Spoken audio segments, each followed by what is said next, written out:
Alors, qu'est-ce que nous allons découvrir dans le livre de 1 Samuel au chapitre 22. Je fais la lecture. David partit de là, oui, il est parti du peuple de Gad, et il continue son chemin. Là où il a échappé à Akish, roi de Gad, et se faisant passer pour fou, maintenant il continue son chemin. David partit de là et se sauva dans la caverne d'Adullam. Ses frères et toute la maison de son père la prirent, et toute la maison de son père la prit, et il descendit vers lui. Tous ceux qui se trouvaient dans la détresse, qui avaient des créanciers ou qui étaient mécontents, se rassemblèrent auprès de lui, et il devint leur chef. Ainsi se joignit à lui environ 400 hommes. Ah ah! Vous découvrez un peu, vous voyez comment les choses viennent progressivement. Les gens qui n'avaient pas la paix, les gens qui étaient assoiffés, les gens qui étaient épris de justice parce que vivant dans l'injustice, parce que utilisés anormalement par abusement, je pourrais dire, par Saül, maintenant veulent fuir la royauté de Saül et s'abritent sous l'abri de David. Qu'est-ce que nous pouvons retenir de ce verset? Observez un peu. Voilà que l'Éternel est en train de créer progressivement la royauté de David. Oui. Il n'allait pas avoir d'un seul coup le peuple. Il fallait que les choses se forment petit à petit. Il fallait que les choses se forment petit à petit. Et les choses ont commencé à se former où David a commencé à recevoir, à avoir avec lui ceux-là qui encore étaient épris de justice et qui se sentaient menacés par Saül. Alors, il obtient pour sa royauté naissante 400 hommes. De là, David s'en alla à Mitzpé, dans le pays de Moab. Il dit au roi de Moab, permets, je te prie, à mon père et à ma mère de se retirer chez vous jusqu'à ce que je sache ce que Dieu fera de moi. Et jusque-là, il ne savait pas encore là où le Seigneur voulait l'orienter, mais il voulait juste que ce soit le Seigneur qui l'oriente. Et il le conduisit devant le roi de Moab, et il demeurait avec lui tout le temps que David fut dans la forteresse. Le prophète Gad dit à David, ne reste pas dans la forteresse, va-t'en, entre dans le pays de Juda. Et David s'en alla et parvint à la forêt d'Héret. Saül apprit que l'on avait des renseignements sur David et sur ses gens. Saül était assis sous le tamaris à Gibéa, sur la hauteur, et il avait sa lance à la main, et tous ses serviteurs se tenaient près de lui. Saül dit à ses serviteurs qui se tenaient près de lui, écoutez Benjamin, le fils d'Isaïe vous donnera-t-il à tous des champs et des vignes? Fera-t-il de vous tous des chefs de 1000 et des chefs de 100? Sinon, pourquoi avez-vous tous conspiré contre moi? Et il n'y a-t-il personne qui m'informe de l'alliance de mon fils avec le fils d'Isaïe? Pourquoi n'y a-t-il personne de vous qui souffre à mon sujet et qui m'avertisse que mon fils a soulevé mon serviteur contre moi, afin qu'il me dressât des embûches, comme il le fait aujourd'hui? Doeg l'édomite, qui se trouvait aussi parmi les serviteurs de Saül, répondit, j'ai vu le fils d'Isaïe venir à Nob auprès d'Achimélec, fils d'Achitub. Voyez-vous, quelqu'un qui était présent là et qui va vendre maintenant David, il y a toujours des traites quelque part. Achimélec a consulté pour lui. Écoutez, l'Éternel a consulté pour lui l'Éternel, et il lui a donné des vivres et a remis l'épée de Goliath le Philistin. Le roi envoya chercher Achimélec, fils d'Achitub, le sacrificateur, et toute la maison de son père. Les sacrificateurs étaient à Nob. Ils se rendirent tous vers le roi. Saül dit, écoute, fils d'Achitub. Il répondit, me voici mon Seigneur. Saül lui dit, pourquoi avez-vous conspiré contre moi, toi et les fils d'Isaïe? et le fils d'Isaïe. Pourquoi lui as-tu donné du pain et une épée et as-tu consulté Dieu pour lui afin qu'il s'élèva contre moi et me dressa des embûches comme il le fait aujourd'hui? Achimélec répondit au roi, lequel d'entre tous tes serviteurs peut être comparé au fidèle David, gendre du roi dévoué à ses ordres et honoré dans ta maison? Est-ce aujourd'hui que j'ai commencé à consulter Dieu pour lui? Loin de moi, que le roi ne mette rien à la charge de son serviteur, ni de personne de la maison de mon père, car ton serviteur ne connaît de tout ceci aucune chose petite ou grande. Le roi dit, tu mourras Achimélec, toi et toute la maison de ton père. Et le roi dit aux coureurs qui se tenaient près de lui, tournez-vous et mettez à mort les sacrificateurs de l'Éternel, car ils sont d'accord avec David.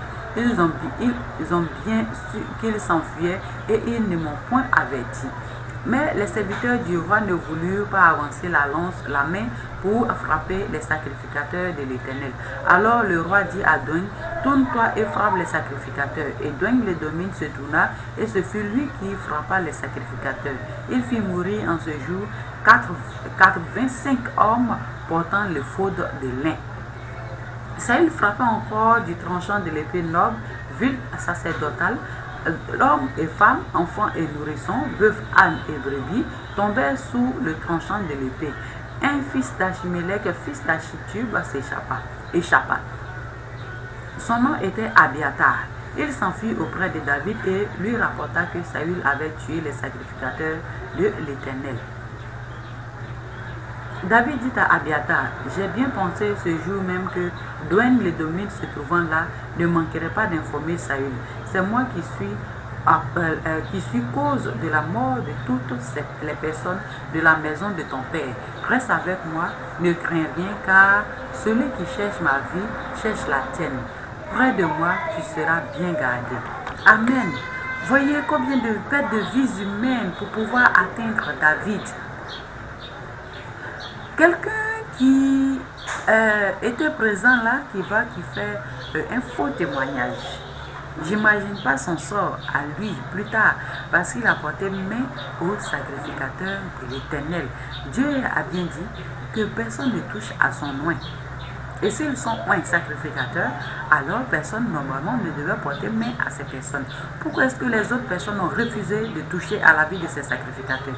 Parce qu'ils étaient oints de l'Éternel. Tout comme David qui refuse de toucher à la vie de Saül parce qu'il est oint de l'Éternel. Alors il faut bien respecter la vie des oints de l'Éternel. Pasteur, évangéliste, qui qu'ils soient, ne point les critiquer, ne point aller en contre leur appel, ni faire des embûches contre leur vie.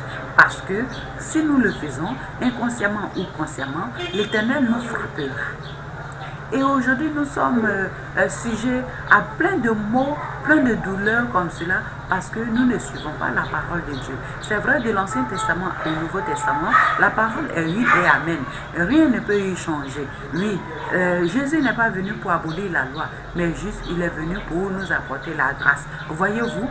Alors, cela demeure que nous ne pouvons pas toucher à la vie des sacrificateurs. Nous ne pouvons pas toucher à la vie. Nous ne pouvons même pas penser du mal d'un homme de Dieu. Parce que Dieu seul se charge de cette personne. Amen. Mais Saül qu'il a fait à travers cet homme, cet Édomite, voilà, Saül empire sa situation. Oui. Au lieu d'avoir un cœur repentant, il a un cœur de vengeance, un cœur de criminel. Voyez-vous comment c'est désolant? Aujourd'hui, nous cherchons nos solutions dans d'autres situations qui ne font que dégrader nos vies, qui ne font que dégrader notre existence. Alors, chers frères et sœurs, il faut beaucoup faire attention. Oui, il faut savoir raison garder.